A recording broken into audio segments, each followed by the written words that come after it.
आज हांव तुमच्या मुखार कविवर्य शंकर रामाणी हांचे निळे निळे ब्रह्म ह्या कविता झऱ्यांतली कवी ही कविता सादर करता। कवी तो एकलो एकसुरो कवी, तो एकलो एकसुरो कवी तागेल्या मोडक्या घराच्या जनेलांतल्यान दिसता त्या मळबाक दीस रात पळयता। तागेल्या मोडक्या घराच्या जनेलांतल्यान दिसता त्या मळबाक दीस रात पळयता। तो सामको मारू, तुम्ही ताका आपोवनाकात, तुम्ही ताका आपोवनाकात, उलोवंक वचूं नाकात। फाटलीभर शेकड्याचो शिवर तो तुमच्या आंगा मांडल्यार केन्ना घाली सांगूनच। फाटलीभर शेकड्याचो शिवर तो तुमच्या आंगा मांडल्यार केन्ना घाली सांगूनच।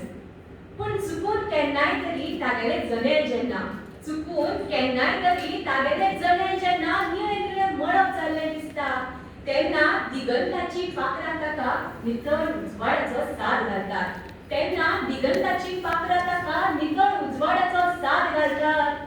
केन्ना केन्ना तेच मळब विरांतूळ कुपांची कांबळ कांबरून तागेल्या काळजांत घुसमटती त्या मोडाक येवकार दीत खिणाक खिणाक जगलावन, खिणाक खिणाक जगलावन अदृश्टाचो पावस झडयत एक पाचवीचार वाट लेखीत रावता। मात सगळ्यांक आशिल्लो कवी तेन्ना कोणाकच दिसना। हरशी तो एकलो एकसुरो, मळबाक अखेर मोनळीक बुडून आसता।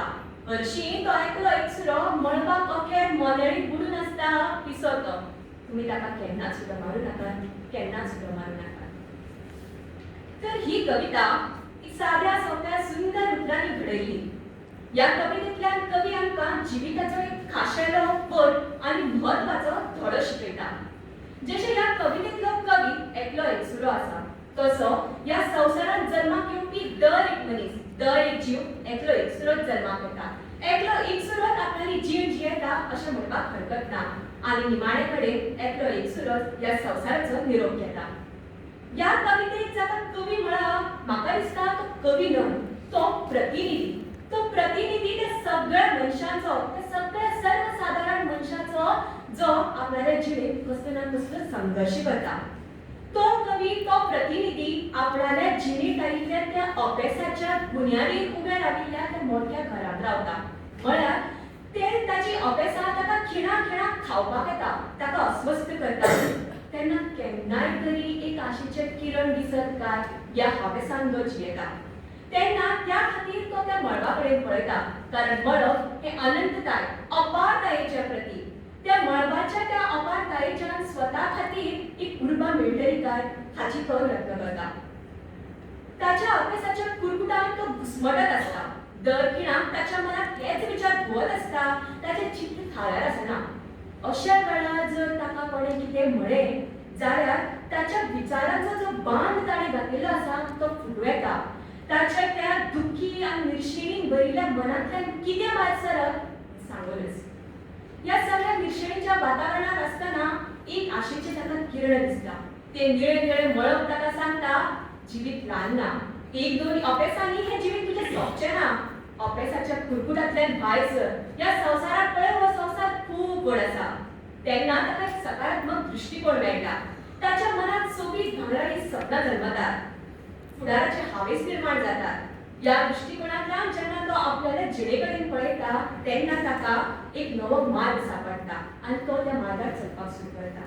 पूण जसो तो त्या मार्गार चलपाक सुरू करनाका, ताचे भूतकाळांचे अभ्यासाचो भंय ताचे निचळ जाल्ल्या मळबा सारके मनांत लेगीत भंयाची दाट काळी कुपां दाटयता।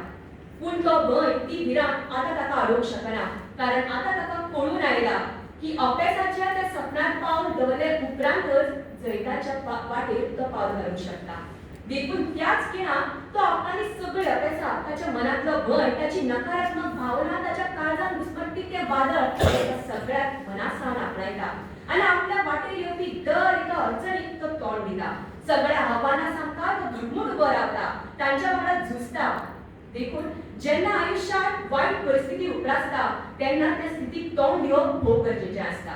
ताका पांगरून घेवप म्हळ्यार पुरायपणान आपणावन घेवप। जेन्ना ताचे कडेन आमी झुजता, तेन्नाच जैताचें ध्येय साध्य जाता। तेन्नाच ते जैताच्या पांचवेचार वाटेर तुका पावलां मुखार घालूंक शकता। ती पांचवेचार वाट नवनिर्मळीचें प्रतीक। जशें पावसाळ्यात पयलो पयलो पावसा उपरांत झाडाक नवी कोंबडी फुट्टा आनी नवें जिवीत सुरू जाता, तशेंच संघर्षातल्या वादळांतल्यान वतना मनीस स्वता भितर खुबशे बदल घडोवन हाडटा. ताका जितली अपेसा आनी अडचणी तोडपाचो यत्न करता तितलो तो आनिकूय घटमूट जाता आनी त्या निर्शेळीच्या काळ्या मळबार सुर्या सारको उदेता. जसो एक फातराचें एक शिल्पकार आपणाली शेणे आनी हातोडी घेवन वार करता, ताका एक आकार दिवपाचो यत्न करता, ह्या प्रक्रियेक घडये त्या फातराक त्रास जाता जावंये, पूण निमाणे कडेन ह्या प्रक्रिये उपरांतच त्या फातराक एक स्वरूप मेळटा, एक आकार मेळटा, तेन्ना ताका फातर म्हणून कोण वळखना, तेन्ना ताका एक सोबीत सुंदर मूर्त म्हणून वळखतात. तशेंच जेन्ना जैता उपरांत तो निर्शेल्लो कवी तो कवी कोणाक दिसना, दिसता ताचे जैत ताची साकार जाली ती सुबीत सुंदर मूर्त. मनशाक एकटोच जल्माक येवचें पडटा. पुराय जिणेंत खरेपणान पळोवपाक गेल्यार एकटेच जगचें पडटा. सगळे संघर्शांतल्यान एकटे वचचें पडटा. ह्या संघर्शांत जरी आमच्या वांगडा आपल्या मनशाचो साथ आसा, एक मार्गदर्शक आसा, तरी आपले युद्ध हें आपल्याच लढचें पडटा. देखून मनशान स्वावलंबी जावपाक जाय. जशें एक सवणे कांय काळा उपरांत आपणाल्या पिलांक आपल्या पासून वेगळावता, तांकां म्हणटा की तुमी आतां तुमचें जीण जगूंक जाय, तुमी स्वावलंबी जावपाक जाय, तांकां एकटे जगपाचें बळगें दिता. तशें मनशाकूय बी एकटे संघर्श करपाचें बळगें आसूंक जाय. देखून तुमी ताका केन्नाच उलो मारूं नाका. ही कविता जिविताचें तत्वगिन्यान सांगली. आपणाले विचार कवी प्रतिकात्मक भाशेन मांडला. जशें एक सर्वसाधारण मनशाक कवी म्हळा, ताचे जिणेंत आयिल्ले ते सगळ्या अडचणीक आनी निर्शेणीक एक मोडक्या घराचें नांव दिलां. तशेंच ताचे जिणेंत जो ती उर्बा सोदतात, जो ती हावेस सोदतात, ते मळबा कडल्यान सोदता. तशेंच ताचे जिणेंत आयिल्ले ते अडचणी पावस आनी जोगलो, तशेंच नवनिर्माण जाल्ल्या जैताच्या वाटेक पांचवेचार वाट म्हळा. अशे तरेन मनशाचे जिणेक सैमा कडेन ताणें सर केला. साहित्य समाजाचो हारसो आसता, तातूंत कविता हो कवीच्या मनाचो हारसो. कवी आपले विचार कविते वरवीं कागदार देंवयता. समाजांत कितें आसा आनी कितें आसूंक जाय तें सांगता आनी मनशाक आपल्या भितर बदल घडोवन हाडपाक प्रेरीत करता. ही सगळीं कामां कविवर्य शंकर रामाणी हांच्या कवी ही कविता बेस बरे तरेन करता. देखून अशें म्हणटात कविता फक्त वाचप, आयकप आनी समजून घेवप इतल्यान उपकारना. कविता म्हणटा ती वाचप, आयकप, समजप, पचोवप आनी पुरायपणान स्वताक तर आस्पावन घेवप आनी आपले जिणेक बदल घडोवन हाडप. आयज आमी ह्या कवितेंतल्यान जें कितें शिकली, जें समजली, तें आमच्यांतलो दर एकटो आपणायतलो हाची म्हाका पुरायपणान खात्री आसा. कारण जर साहित्या वरवीं समाजाचें हित जाता जाल्यार साहित्याचें हित ही वाक्यां पुरायपणान सारतात.